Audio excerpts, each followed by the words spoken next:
From the outside, my life looked carefully assembled. Our house sat at the end of a quiet cul-de-sac lined with maple trees, the kind of place where neighbors waved as they passed and children rode bicycles in slow circles on warm evenings. The windows were always clean. The lawn was trimmed. Everything about it suggested permanence, the visual shorthand of a life well managed.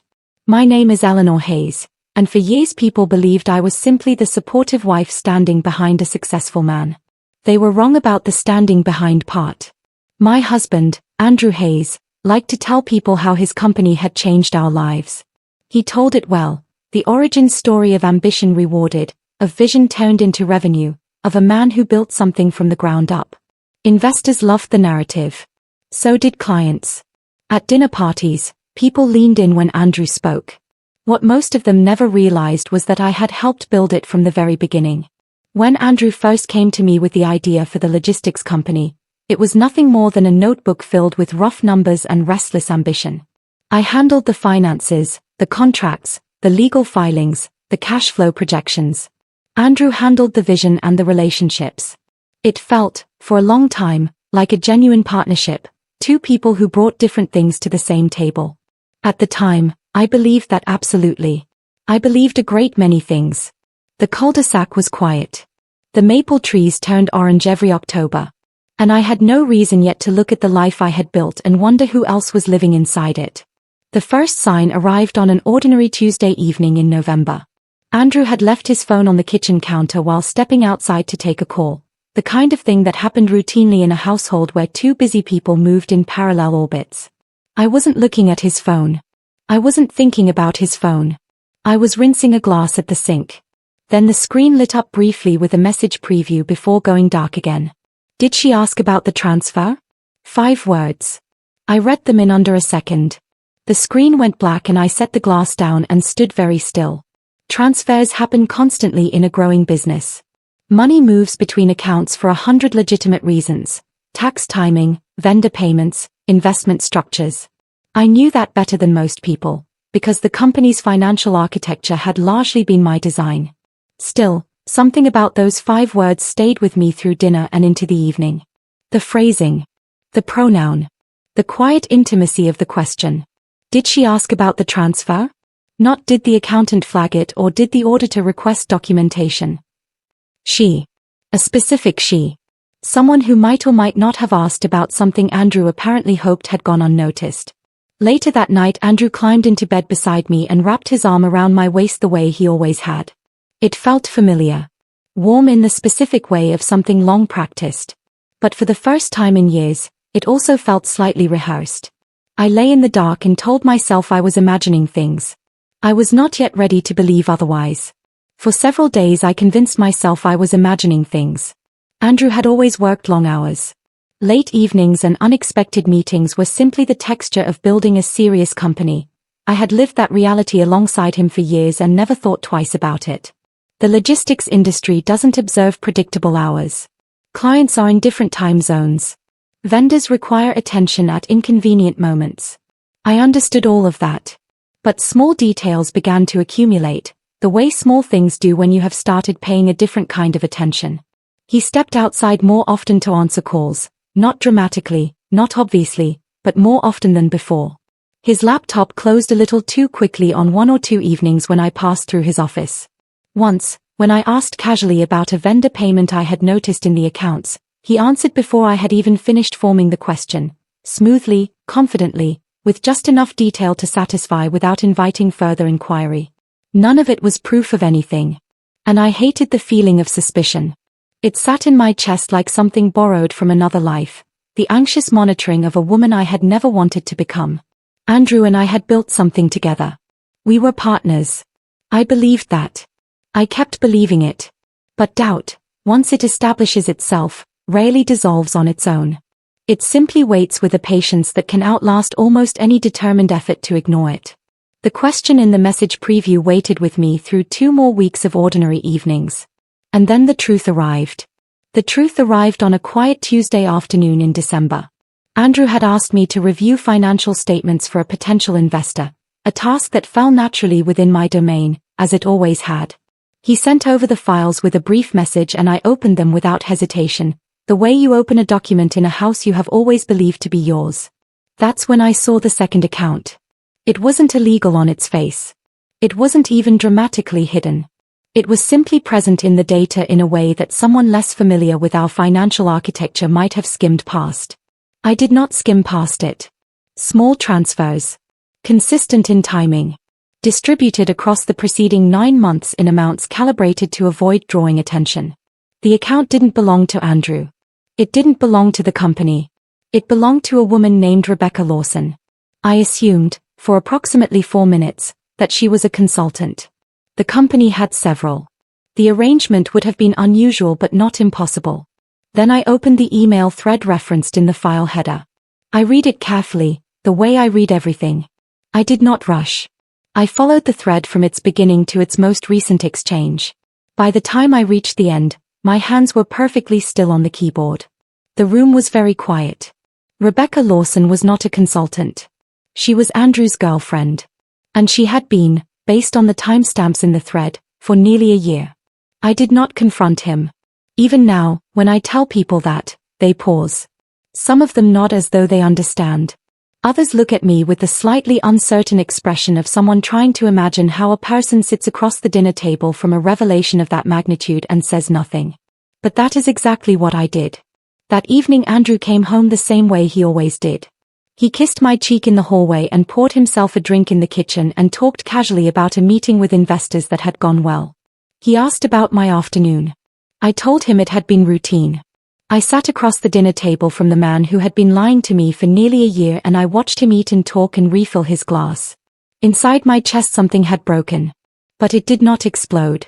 It simply went very quiet, the way certain kinds of damage do when they are serious enough to bypass immediate feeling entirely and arrive instead as a kind of calm. A stillness that is not peace but rather the temporary suspension of everything that cannot yet be afforded. I answered his questions. I asked one or two of my own. I listened to him describe the investor meeting with the particular animation he always brought to good news. And somewhere behind my eyes, in the part of the mind that continues working even when the rest of you is simply trying to remain upright, something had already begun to move.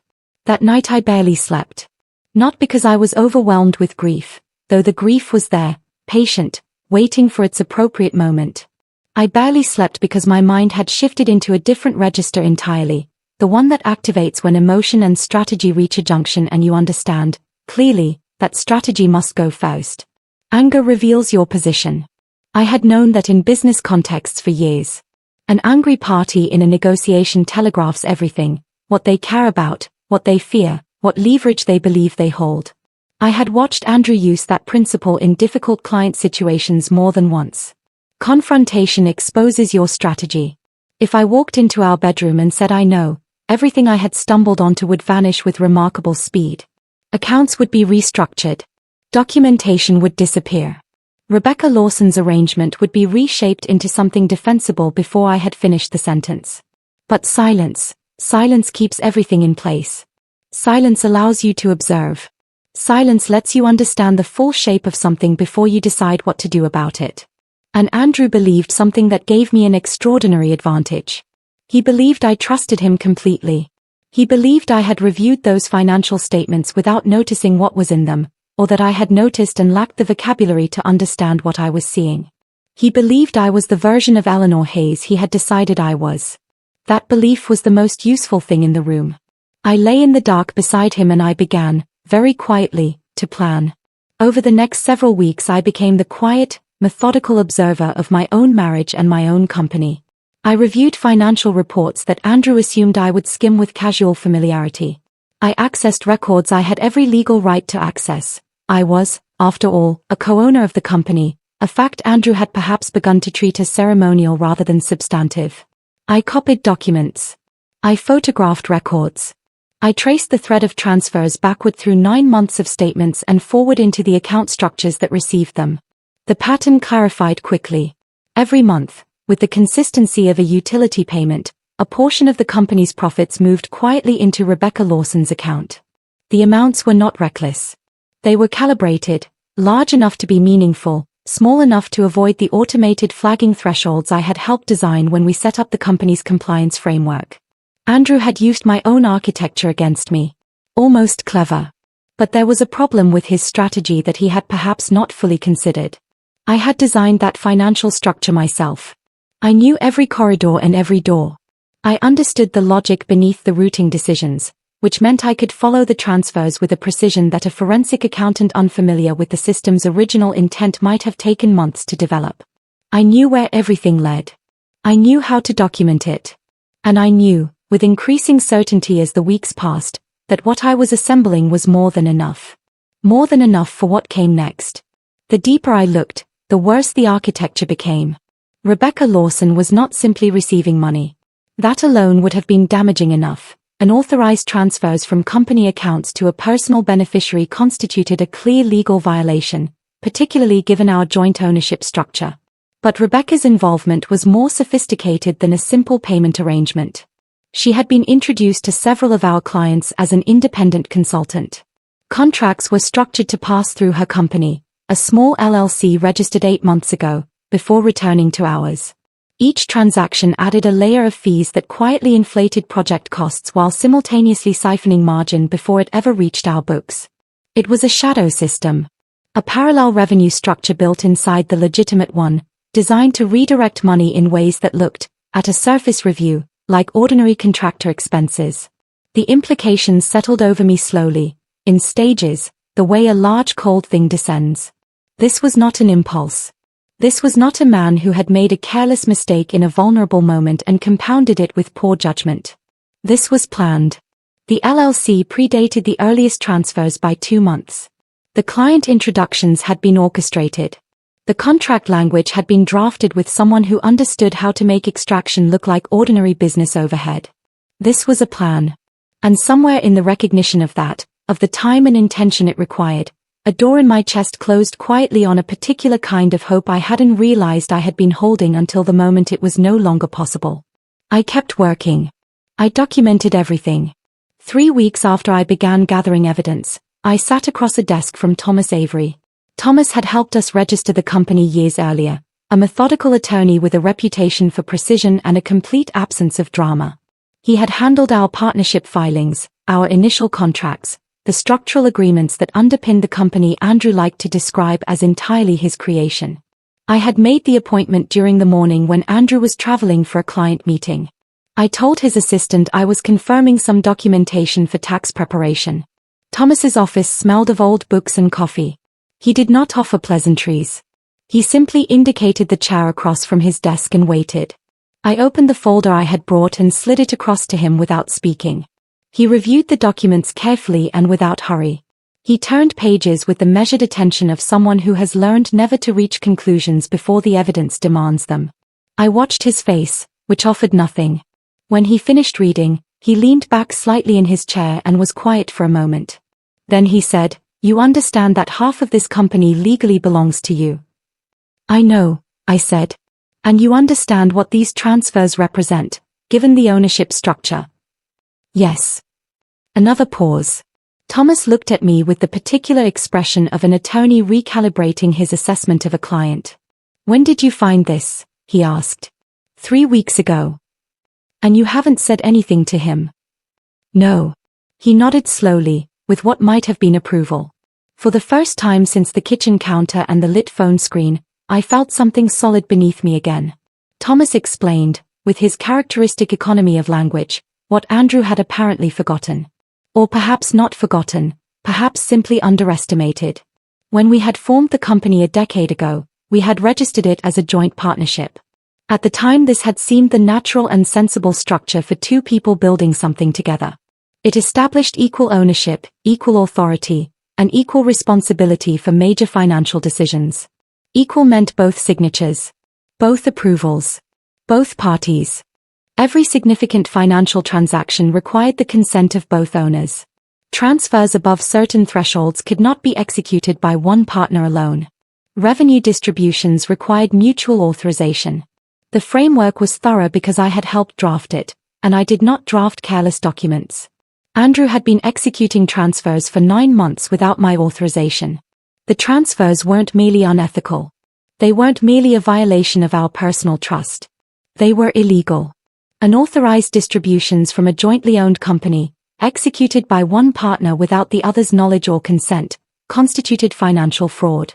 The shadow consulting structure, the LLC, the inflated contracts, the margin extraction, added layers that Thomas described, carefully, as potentially criminal in nature. I did not feel satisfaction hearing any of this. Satisfaction seemed beside the point. What I felt was clarity. The clean, useful clarity of understanding exactly where you stand and what the ground beneath you actually is. Thomas asked what outcome I wanted. I told him I needed a little more time before I answered that. He said he would be available when I was ready. I thanked him and drove home. Once the truth was established beyond doubt, the past rearranged itself. This happens, I think, to everyone who discovers a long deception. The chronology remains the same, but the meaning of each moment shifts retroactively. The way a photograph changes when you learn something about the person in it. The same image. Different information. Everything you thought you were looking at was something else. I thought about the late nights Andrew had spent at the office during the company's second year. The year that had felt like a turning point. The year I had credited his relentless drive for our first period of real profitability.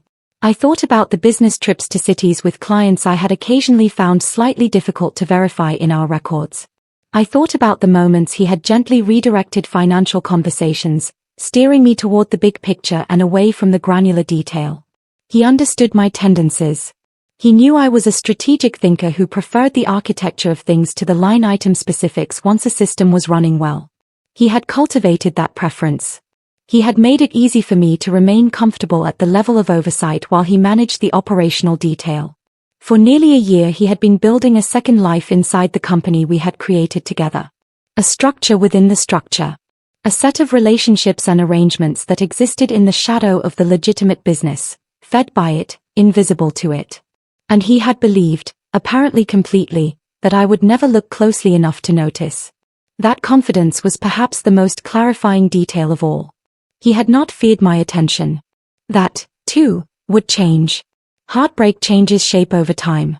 In the first days after discovery it is acute, a presence that occupies the same space as your ordinary thinking, displacing it.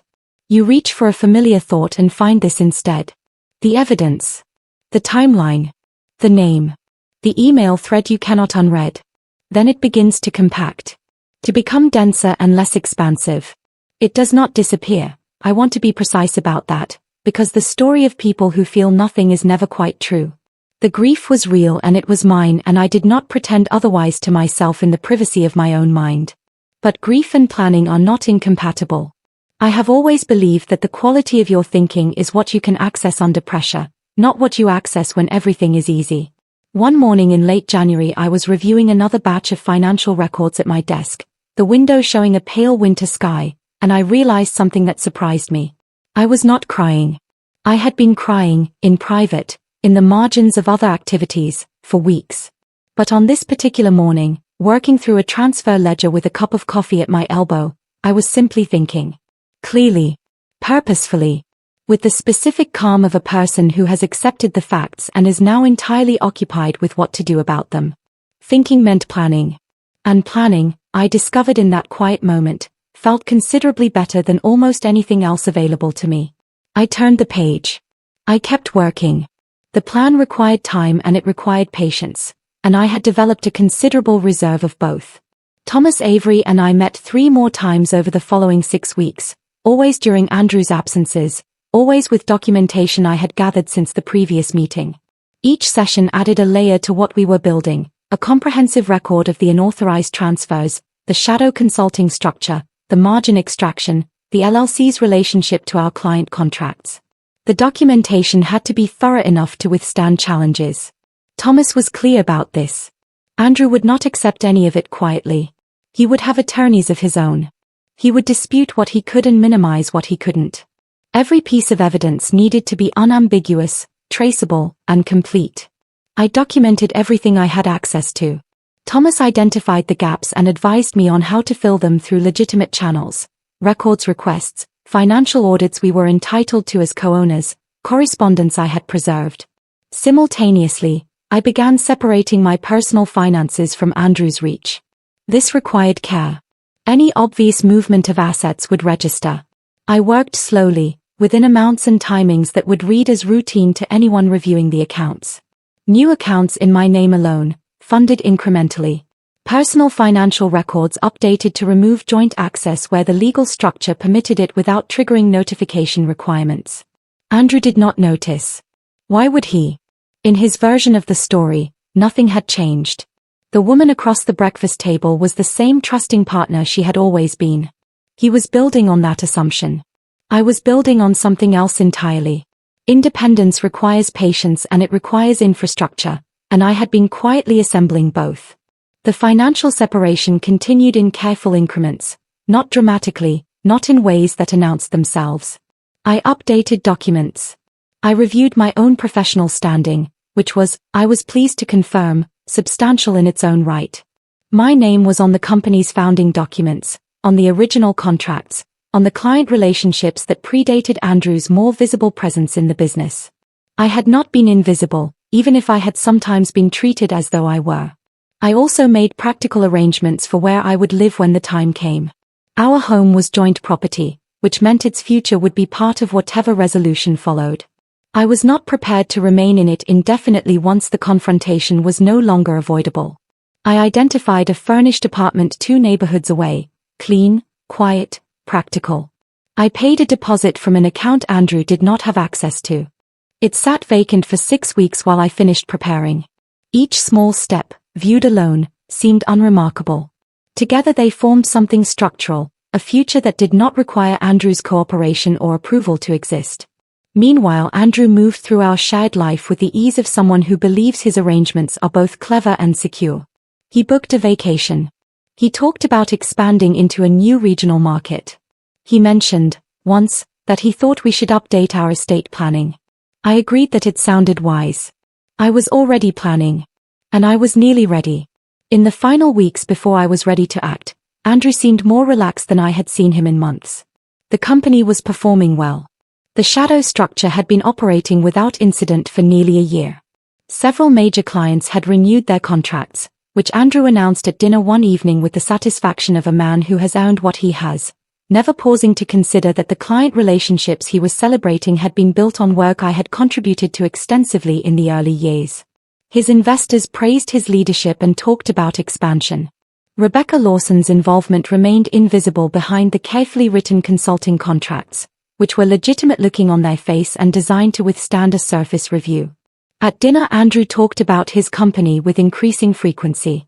The pronoun had shifted so gradually I might not have noticed if I hadn't been paying such close attention. His company. His vision.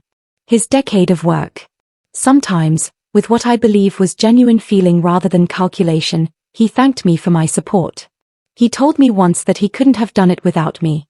I looked at him across the table when he said that, at the ease in his face, the comfort, the complete absence of anything that resembled guilt or unease, and I thought about the double meaning available in almost every word he had just spoken. He really couldn't have done it without me. Not in the way he meant. I smiled and said that we had built it together. He agreed warmly. He believed it. There is a particular discipline involved in allowing someone to remain comfortable in a false belief. It requires constant calibration, maintaining the precise surface presentation that keeps their assumptions intact, neither confirming suspicion nor provoking it, existing within their expectations so seamlessly that the possibility of disruption never occurs to them. I had been doing this for nearly 3 months by the time I was fully prepared to act. It had not been easy. There were evenings when Andrew described the company's future in language that excluded me structurally, moments when he referenced decisions he had made unilaterally about our shared asset, and it required genuine discipline to respond with nothing more disruptive than mild interest or a considered question. But letting someone believe they are entirely in control is an extremely powerful position. Andrew believed he was managing 2 lives perfectly. He believed the financial architecture was clean enough to survive any routine scrutiny. He believed Rebecca's arrangements were invisible. He believed I remained the same woman I had always been, capable within my defined role, trusting within our defined relationship, unaware of what lived outside the borders of both. He thought he had assessed me accurately. He was wrong about what I was capable of, and he was wrong about what I had already done. By this point Thomas Avery had a comprehensive file. My personal finances were secured. The apartment was waiting.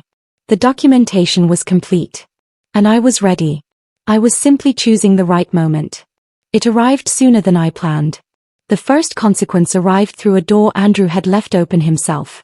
Michael Grant was one of our earliest investors, a careful, methodical man who had supported the company in its second year and maintained a minority stake that gave him certain rights under our investor agreement.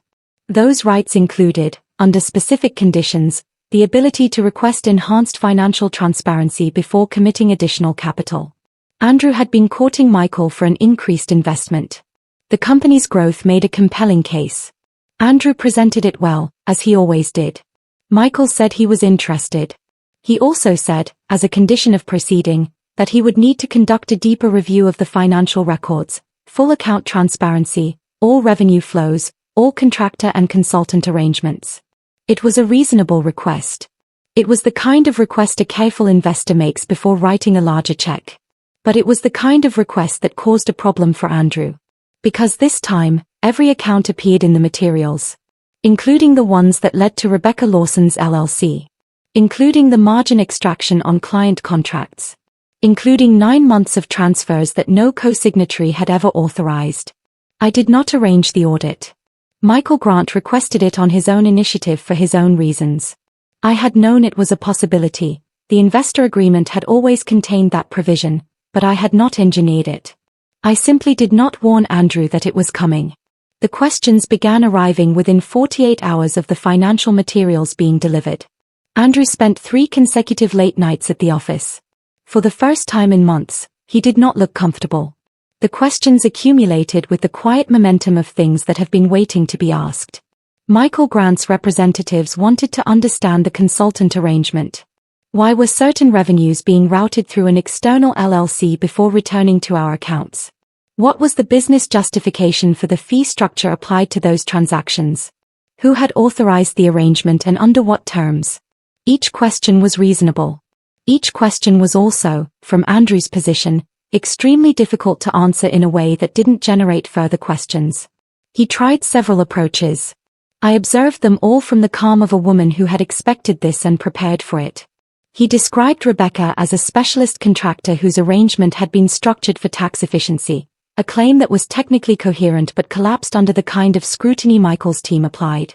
He suggested the routing structure was a standard practice in the industry, also technically arguable, also insufficient when examined closely. What he could not explain was the authorization question. The transfers required both partners' signatures above a certain threshold. Many of them had exceeded that threshold. The co-signatory on the documentation was my name. I had not signed anything. Andrew did not know yet that I knew this. He was attempting to manage the investors' questions as a separate problem from whatever he imagined his domestic situation to be. But the two problems were no longer separate. They had, by this point, become the same problem. And I was the thread connecting them. The confrontation came on a quiet Thursday evening in our living room. Andrew had been home for an hour. He'd been quieter than usual, working through something behind his eyes, making the particular effort of someone who has decided to raise a difficult subject and is selecting his approach. I had been reading in the chair by the window, or performing the appearance of reading, with the awareness of someone who knows the conversation is coming.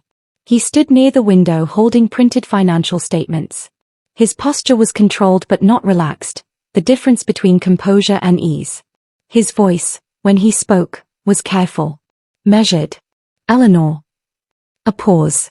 Do you know anything about this investor audit? About the questions they've been asking? I set my book down.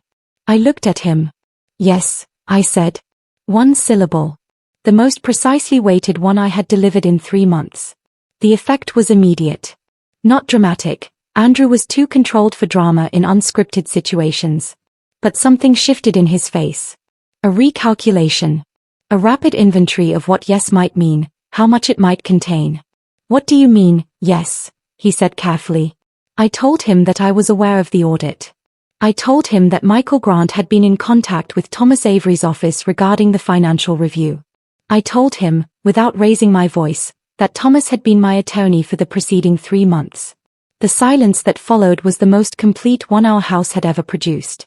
Andrew stood at the window and said nothing for a long moment. Then he said my name again, differently this time. I waited. He had nothing left to say. What followed moved quickly, as these things do once the structure supporting a deception is no longer intact. Thomas Avery filed the initial documentation within days. The records I had gathered, the transfer logs, the LLC registration, the client contract analysis, the correspondence I had preserved, formed the evidentiary foundation of what became, within 2 weeks, a formal legal proceeding. Andrew retained counsel. His attorney was competent and composed, and he made the arguments available to him, that the consulting arrangement was legitimate, that the transfers had been within normal operating discretion, that the co-signatory documentation was a clerical matter. Numbers do not respond to arguments in the way that other kinds of evidence might. The financial forensics were specific. The timeline was documented. The unauthorized transfer amounts were calculated to the penny across 9 months of statements. The margin extraction through Rebecca Lawson's LLC was detailed in a report prepared by an independent accountant Thomas had retained. Andrew attempted several framing. None of them held. The co-signatory forgeries. Thomas had engaged a document examiner who confirmed the signatures on those transfers were not mine, closed the last avenue of reasonable dispute. I sat through 2 of the legal proceedings. I was present and attentive, and I answered every question asked of me with the same directness I had brought to Andrew on Thursday evening in the living room. The truth, once the protection of my silence was removed, unraveled with considerable speed. Andrew had built his arrangement carefully. But he had built it on the assumption that I was not watching. That assumption had been wrong from the moment I set down the glass on the kitchen counter in December. For the first time in our marriage, I saw Andrew without his confidence. This happened gradually rather than all at once. The erosion of the surface presentation, the careful charm, the ease that had always made him so effective in rooms full of people who needed to believe in him. These things don't collapse dramatically. They recede. They thin. By the 3rd week of proceedings he was visibly worn. The particular animation that had always made him compelling in client meetings and dinner party conversations was absent. In its place was something quieter and less assembled, a man operating without the security of a narrative that was working. He asked to speak with me privately during a recess in one of the legal sessions. Thomas advised against it. I agreed to 2 minutes in the corridor, with Thomas present. Andrew looked at me for a long moment before speaking. He asked why I hadn't confronted him sooner.